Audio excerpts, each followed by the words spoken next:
Embrace, not disgrace. So this goes out to each and every lady out there. Thank you for being strong through this process. Kudos to every girl, young mom, and every lady who has chosen to embrace through this race.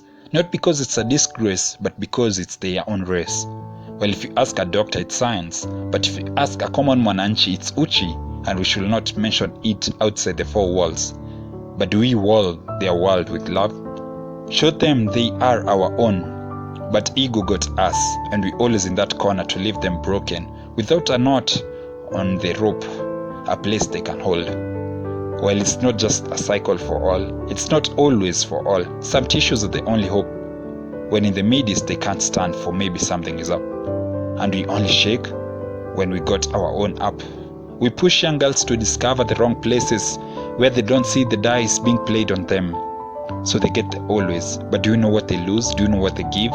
They lose their flowers, for mom called it by context. So no deep context of love, and no one is willing to address this problem and put proper aspects, or maybe the government to put out some projects for pad projects. Well, it's a disgrace, or is it an embrace?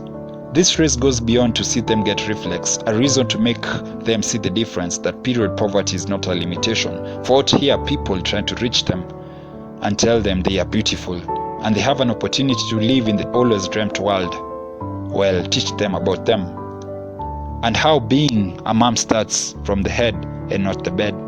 Teach them to control, for they are strong, and to hold on education so they won't feel the pressure when it all leaks, but let them feel that no one looks at them as unimportant. It's just a change of the word I am important.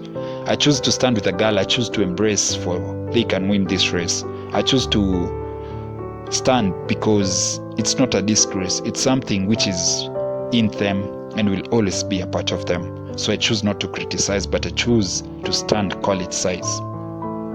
Well, I choose to stand and not get called for my sister, my cousin, my relative, my neighbor, and even a stranger. I choose to say that you are beautiful, that this moment shouldn't define your future, that go forth for education, go forth, represent and tell them that